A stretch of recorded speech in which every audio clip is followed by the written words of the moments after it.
Kroger Tenderay Beef, no other beef so fresh can be so tender, presents Hearts in Harmony, transcribed. K is for Kroger, C is for cut, B is for beef. KCB means Kroger cut beef, and Kroger cut beef means more meat for your money. It's a fact, ladies, and here's the reason Kroger cut beef gives you more meat, less waste. Before the meat is weighed and priced, the Kroger method of cutting beef removes excess bone, excess waste, and stringy ends. Yes, that's before the meat is weighed and priced. So you can see that means more meat for your money. And you get top U.S. government grades of beef, meat that's tender, juicy, rich red, and marbled with just the right amount of flavory fat. You get a better value in top-grade beef. For example, when you buy a Kroger-cut porterhouse steak, the Kroger method of cutting beef removes the long, stringy end and excess waste before the steak is weighed and priced. You don't pay steak price for stringy meat and excess waste. So remember, whether you buy a steak or a roast, you receive more meat, less waste. But see for yourself. Visit your neighborhood Kroger store. Make it a rule to buy Kroger-cut beef and get more meat for your money. And now, Hearts in Harmony. They told her that he was dead. They told Penny Gibbs that Barry Carlton, the man she was going to marry, had passed away.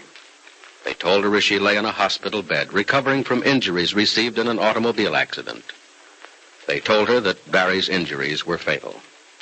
And when they told her, in her heart and in her mind, Penny died too. It is the following morning now, and in Dr. Weston's office at the hospital, Penny's mother, Grace, says, "Oh, Dr. Weston, what are we going to do about Penny now?" "There's very little we can do, Mrs. Billings. Very little that we haven't already done. Oh. The news of young Carlton's death was a far greater shock to her than I imagined it would be. Her collapse has been terrifying." Well, she seems a little better now. She's more quiet than she was yesterday afternoon and the early part of last night. Well, that's the work of the sedatives, Mrs. Billings. Oh. And we'll have to keep her on sedatives until someone or something can get her out of her present state of mind. But how can that be done? She won't listen to anyone. Yes, I wish I knew how to make her listen to someone. Frankly, I'm worried. Her will to live is gone. It's true, she's sufficiently recovered from the injuries to her body so that they're no longer a problem. But even doctors recognize that medicine is powerless, helpless, and hopeless when the patient wants to die. Penny can't really want to die. She can want to, and she does want to. And believe me, Mrs. Billings, she will unless something is done about it. Oh. I know it's cruel of me to be so brutally frank about it, but I want you to understand the seriousness of the situation. That was a full-fledged coma she went into after you told her of Carlton's passing. Why, I thought she just fainted. Oh, no, Mrs. Billings. She was mumbling and saying a few words shortly after she passed out, but she wasn't fully conscious for 4 hours. I didn't want to tell you at the time. Oh, I'm glad you didn't, Dr. Weston, because I think I would have collapsed myself. I imagine you're on the verge of a nervous breakdown as it is. Well, I suggest you go home, back to Rossville for a day or two. Oh, and but then... I should stay near Penny, shouldn't I? I ought to talk to her and try to help her, make her find some way to reconcile herself to Barry's death. Well, Mrs. Billings, you did talk to her. You talked to her for over an hour early this morning, and what good did it do? None, I'm afraid. But I can't give up trying. None of us are going to give up trying, Mrs. Billings. I intend to have a talk with her myself. Perhaps I can do something. I hope someone can. Perhaps we should try everyone, Mrs. Billings. All her family, all her friends, any who care to come. That girl needs help, needs it badly. And there's no telling who or what will save her. As I said before, medicine won't. We have to rely on something else. Well, she has some very dear friends, Dr. Weston. I'll speak to them. Good. Give them all the facts, and if any of them feels that he or she can do something to help, let's let them come and try. All right. But I suggest you go back to Rossville for a day or two and rest, or we'll have you in a hospital bed, too. Well, I suppose I'd better go back. I realize it's useless for me to stay here. Oh, but it won't hurt if I see Penny a moment before I leave, will it? Oh, no, of course not. And when you see her, if you can see any clue as to how we can help her, I hope you'll tell me so. Yes? Hello, Penny. Oh, Mother, it's you. Yes, darling. You won't mind, will you, dear, if I go home for a day or two? No, of course not. You'll send for me if you want me for something, won't you? I won't need you for anything. I don't want anything. Oh, Penny. Penny, you mustn't be like this. There's no reason to be any other way. No reason for anything anymore. Barry's dead. But, darling, acting this way isn't going to bring him back. You have yourself to think about. You'll be sick if you keep this up. I don't care. Penny, you have to care. Mother, I don't have to do anything. Why should I? There's nothing to do anything for. Penny, if you won't think about yourself, won't you think about us? The people who love you and I'm want sorry, to... Mother, I can't think about anyone. Even those who love me and those I love. I guess all the love's gone out of me. I guess everything's gone out of me.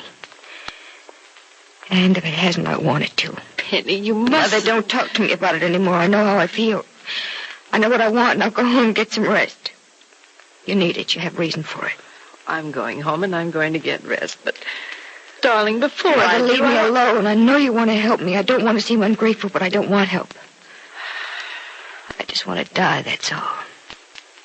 There's nothing and no one to live for. So I want to die. I have a right to die when life has no more meaning for me.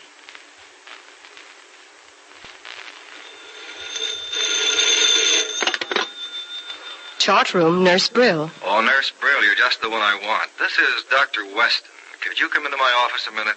Oh, yes, Doctor, right away. And bring Miss Gibbs' history with you, will you? Yes, sir. Thank you.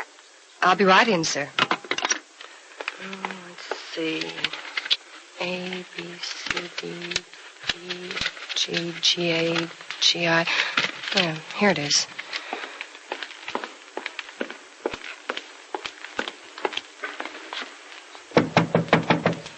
Come in.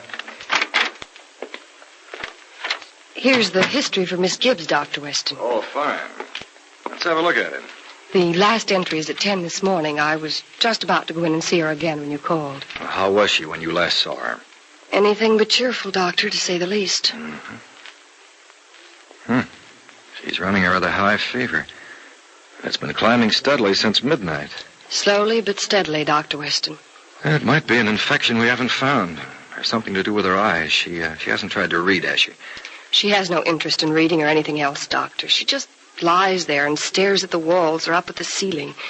It might be the fever that's causing her to feel the way she does. Or it might be the way she feels that's causing the fever.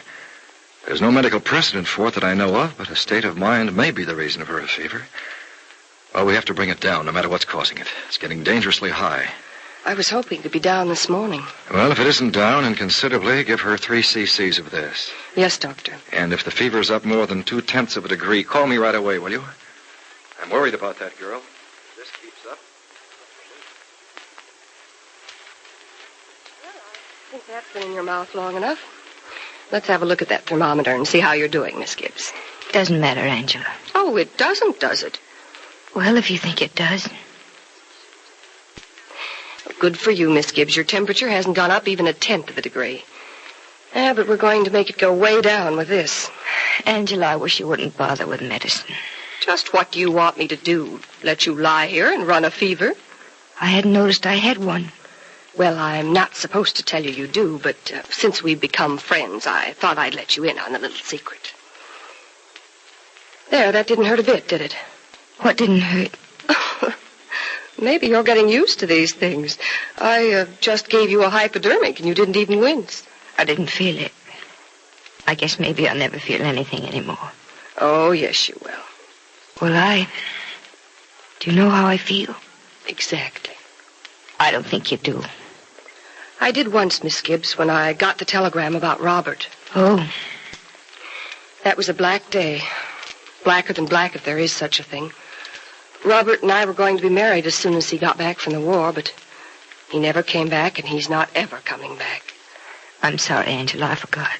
You don't have to be sorry. It's just a memory now, and it's less than 2 years since Robert was killed. I thought I wanted to die the day I got the news. Robert was all I had to live for, all I wanted to live for. It was just as if the bullet that killed him went right through my heart, too. Then you do know how I feel. Of course I do. You don't want to live. I didn't want to live either. You think you'll never forget the horror of hearing that he was dead, but you do forget it. I know you do, because I forgot. I won't. I won't forget. No. You will, though, in spite of yourself. You'll begin to have pleasant memories. Oh, not pleasant memories of the day you were told he was dead, but you'll begin to think about him when he was alive and close your eyes and see him just as if you were alive. And you'll laugh inside when you remember all the times you laughed together. We had so little time to laugh together. Our laughter was all ahead of us.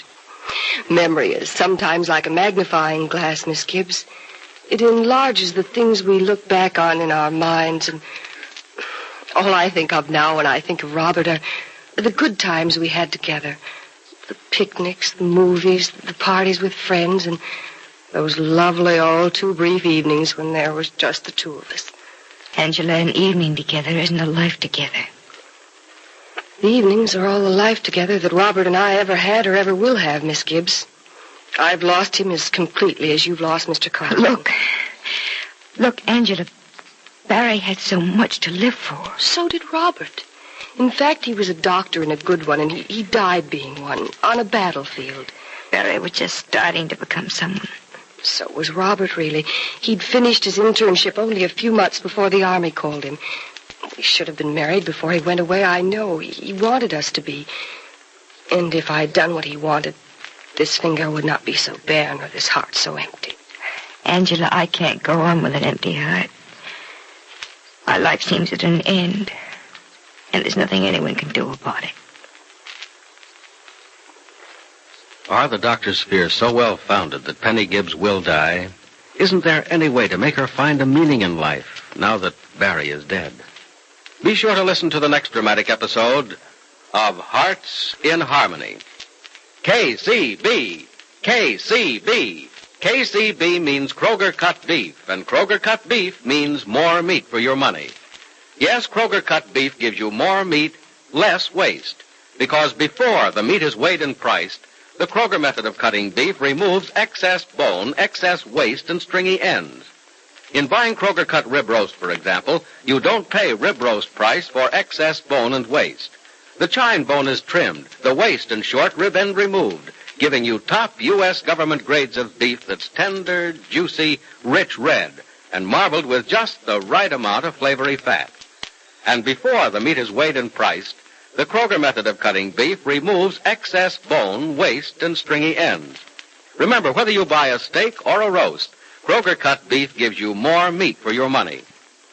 Now, yes, now, Kroger's great hot dated coffee brings you an opportunity to win a big, luxurious Hudson sedan, an Alaska sealskin fur coat valued at $1,400, a Westinghouse laundromat, roaster, or a Just-O-Matic electric iron. 1,160 prizes are being given away in 5 weekly contests. The third week's contest closes midnight this Wednesday, October 29. Get your entry blank with full details at your Kroger store and enter today. Listen again tomorrow, same time, same station, for another thrilling transcribed chapter of Hearts in Harmony.